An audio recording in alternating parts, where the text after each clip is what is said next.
Les amis, très heureux de vous retrouver. La trêve internationale est terminée et on va retrouver notre train-train quotidien Actu Madrid, avant-match, débrief. Et donc voilà, c'est le retour de la Liga, c'est la 27e journée. Vous le voyez sur le titre de la miniature, l'objectif n'est plus à la Liga puisque, on le voit au classement, le Real est malheureusement largué avec 12 points de retard. L'objectif, c'est tout simplement Chelsea. Alors il y a évidemment la Copa del Rey contre le Barça, on en parlera en fin de vidéo, mais l'objectif prioritaire du club désormais, c'est de se préparer au mieux pour affronter un Chelsea qui est en train, je trouve, de remonter petit à petit. On aura l'occasion d'en reparler dans cet avant-match très particulier qui arrivera donc la semaine prochaine. Mais voilà, le Real nous a déçus dernièrement, mais il nous a aussi manqué. Moi, je suis désolé, un mec comme Vinicius, par son sourire, d'ailleurs, il est en train de devenir peut-être dans mon top 3, top 5 de mes joueurs préférés en activité parce que c'est un joueur qui prend de plus en plus d'importance dans le club de la capitale. Il est en train de devenir un joueur très complet, il est souriant, pour moi il a toutes les qualités requises voilà, pour devenir tout simplement l'un de mes joueurs préférés. Alaba va faire son grand retour également. Mais avant de rentrer dans le vif du sujet, avant de parler compo, de parler pronos, petit spot publicitaire. Ton match se vit plus fort avec Betclic. Allez, on est parti les amis, donc le classement vous le voyez, 12 points de retard. Et en fait dans le football espagnol moderne, donc ça fait les 30-40 ans, je ne suis pas remonté plus loin parce que j'ai pas trouvé l'info. Mais en fait un club qui a 12 points de retard, à 12 journées de la fin, n'a jamais remporté la Liga. Donc ça paraît impossible, ça voudrait dire d'une part que le Real remporte ses 12 derniers matchs, c'est déjà compliqué, mais que dans le même temps, le Barça s'incline à 4 reprises plus un nouveau match nul. Voilà, on va dire que les probabilités sont très faibles. Après, rien n'est impossible dans le football, mais le fait que le Barça n'ait que ça à jouer, qu'il n'y ait plus de Coupe d'Europe, ils vont faire vraiment un focus sur le triplé national. Ça serait quand même une grande prouesse quand même pour la première saison de Xavi. Mais le Real a manqué de régularité, a manqué de créativité dans l'animation offensive et malheureusement, ça se ressent dans les résultats, mais surtout au niveau du classement. Les news de Madrid, donc Marca qui titre prêt pour le sprint final avec un Benzema déter comme jamais. On espère qu'il va terminer la saison en trombe comme il a pu nous faire vivre en 2022. C'est vrai qu'on a un Benzema avec un niveau un peu un dent de scie. On ne sait jamais sur quelle version on va tomber. Contre Liverpool, il a été extraordinaire. Et puis en Liga, on le sent parfois pas perdu, mais peut-être un peu lourdeau, un peu fatigué. C'est l'âge aussi, évidemment. Et puis As qui titre, on aura l'occasion d'en reparler peut-être un peu plus tard. Mbappé qui voudrait venir donc libre en 2024. Encore une rumeur Mbappé. Et comme par hasard, elle tombe quand? Pendant une trêve internationale. Parce que les médias espagnols, ils doivent chiffrer, ils doivent vendre des journaux. Et Mbappé, il fait vendre. Donc la rumeur Mbappé revient quasiment systématiquement lors de chaque trêve internationale. Mais si la rumeur persiste, pourquoi pas en faire une vidéo cet été lors du mercato estival. Au niveau des news, on a malheureusement cette terrible nouvelle. Est-ce que j'ai envie de dire terrible? Je sais pas. Je sais pas. C'est malheureusement un échec total pour ce joueur qui est tout le temps blessé. Un échec dans le recrutement Zidane après Jovic et après Hazard. Mais finalement, ce mercato Zidane, il a été quand même plutôt raté. Hein. Bon, bref. Blessé pour un mois de plus. Il va louper les 8 prochains matchs du Real Madrid. Ce qui fait que Alaba, qui va revenir, hein, ça c'est une bonne nouvelle quand même, va retrouver un poste de latéral gauche qu'il n'apprécie pas particulièrement. Il préfère jouer dans l'axe puisqu'il a désormais plus de 30 ans et que ça lui évite de faire les allers-retours côté gauche. Mais on n'a pas le choix puisque Fran Garcia arrivera cet été, que Mendy est blessé, que Nacho joue sur son mauvais pied. Ça sera donc Alaba qui occupera le poste de latéral gauche pour le reste de la saison en espérant évidemment que l'Autrichien ne se blesse pas. La forme du Real Madrid. On voit que là, il y a une défaite contre le Barça, une victoire contre Liverpool, l'Espagnol, et juste avant ça, c'est 3 matchs sans victoire.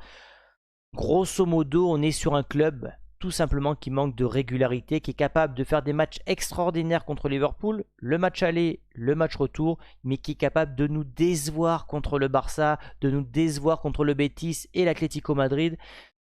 Et malheureusement, j'ai envie de dire qu'on récolte ce qu'on sème. Voilà, un mauvais mercato, pas de renfort offensif, manque de créativité, toujours le même schéma tactique prôné par Monsieur Ancelotti. Ben, les adversaires s'adaptent, hein, ils analysent le Real Madrid. Bon, c'est un 4-3-3, ça va être Valverde à droite, ça va être Vinicius à gauche. Bon, ben, les adversaires, ils analysent, ils sont pas fous. Et quand tu ne veux plus surprendre, ben, tu obtiens ce genre de résultat. Maintenant, les duels face à Valladolid.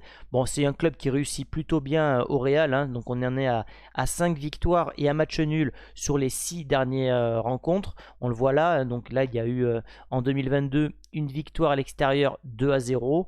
Puis après, bon voilà, c'est une équipe qui réussit plutôt bien, je vous le dis. Le Real remporte quasiment tous ses matchs. C'est pas vers ça qu'on va insister aujourd'hui. Voilà, je voulais quand même parler du niveau actuel de Valladolid qui est selon moi une équipe faible. Le Real va donc jouer dimanche à 16h05 à domicile et là tu n'as pas le droit à l'erreur. Alors au-delà du résultat pour la Liga, c'est une préparation pour la Copa del Rey et pour Chelsea. Là tu tombes contre un club qui n'est pas bon, qui n'est pas en crise mais presque, on voit les résultats, une défaite lourde à domicile contre Bilbao, un match nul à Elche qui est vraiment mauvais cette saison. Puis après, tu as 2-3 défaites contre des équipes, oui, qui jouent bien, Celta, le Betis et tout ça. Mais c'est une équipe qui n'est pas en confiance, tu joues à domicile, donc victoire obligatoire avec la manière, évidemment.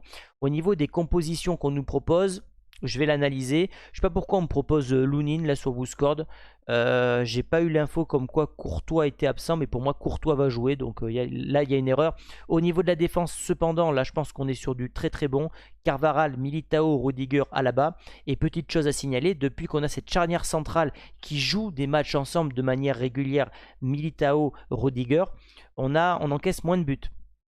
Et dans une certaine mesure, et ça fait plusieurs fois que je le répète en vidéo, cette charnière me fait penser dans l'agressivité, dans le style de jeu, dans les duels remportés, tout ça, à Ramos, Pepe, Prime. Donc j'espère qu'ils vont continuer à jouer ensemble. Quid d'Alaba quand on aura un vrai latéral gauche? Bon, le problème va se poser que l'année prochaine, sachant que Mendy ne jouera plus au Real, je pense. Au niveau du milieu de terrain, Kroos, Tchouaméni, Modric, là aussi je pense qu'il y a une erreur dans la compo. Moi je vois Kamavinga devant Tchouaméni, hein, que ce soit en équipe de France. Et maintenant au Real depuis quelques matchs, je crois que Kamavinga, la stat c'est sur les 19 derniers matchs avec le Real, c'est 18 fois en tant que titulaire. Donc c'est un joueur qui a vraiment pris le pouvoir en milieu de terrain parce qu'il a cette capacité un peu de redondo là, à trouver cette verticalité, il est soyeux, il organise bien le jeu. Peut-être que Tchouaméni est plus solide, se place mieux, a un meilleur jeu sans ballon que Kamavinga, mais il y a moins de prise de risque, moins de verticalité dans le jeu de Tchouaméni. Et là, on en a grandement besoin de verticalité et d'apport offensif. Et au niveau de l'attaque, sans grande surprise, on devrait avoir donc Vinicius, Benzema, Valverde, à moins qu'Ancelotti nous prépare une surprise et nous mette soit Asensio, soit Rodrigo. On passe à la partie pronostic qui est sponsorisée donc par BetClick. Il vous rembourse jusqu'à hauteur de 100 € sous forme de free bet, des crédits qui sont non retirables. Les paris sont exclusivement pour les majeurs, interdits aux mineurs. On parie avec responsabilité, des petites sommes, parce qu'on ne devient pas millionnaire avec les paris sportifs, je tiens à le rappeler. Les cotes, bon, on voit... Les bookmakers annoncent une véritable boucherie. 1,18 la victoire du Real, 7,80 le match nul. Et donc la victoire de Valladolid est à 13,50, quasiment 14. Bon, est-ce qu'on va annoncer un autre score que la victoire du Real? Absolument pas. Moi, je pense que le Real va performer. Ils ont eu le temps de se reposer. Peut-être qu'Ancelotti va innover, on verra. Mais moi, je vois un score fleuve, peut-être genre un 3-0, un 4-0. Peut-être que je suis dans le déni, peut-être que j'ai envie d'y croire, mais en tout cas, je pense qu'on va se diriger vers un score comme ça parce qu'en face, ils ne sont pas du tout en confiance.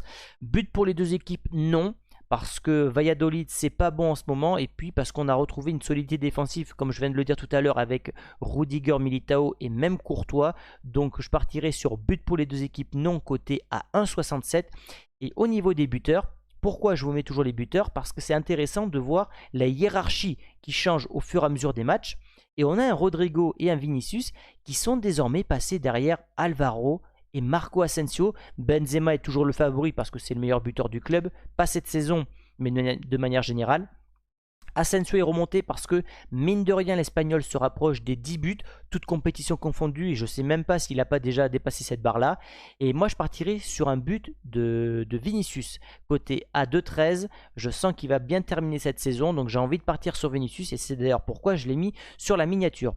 Et puis, la suite de ce match-là, ça sera le Classico contre le Barça, si je ne dis pas de bêtises dans la programmation du Real. En Copa del Rey, c'est le prochain gros objectif du Real, aller chercher une finale en Copa del Rey. Ça pourrait entre guillemets sauver la saison parce que d'une part tu as la possibilité de gagner un trophée, mais surtout t'empêches le triplé national du Barça. Donc Donc voilà les amis ce que j'avais à vous dire dans cette vidéo. Donnez-moi votre compo, donnez-moi votre prono et puis on se retrouve pour le débrief aux alentours de 18h30 dimanche soir. Voilà les amis, n'hésitez pas à me rejoindre sur le vestiaire, la chaîne secondaire que j'ai créée avec Christophe de la chaîne CM Football. On traite de toute l'actualité européenne mais en duo et c'est super sympa. Ciao les amis!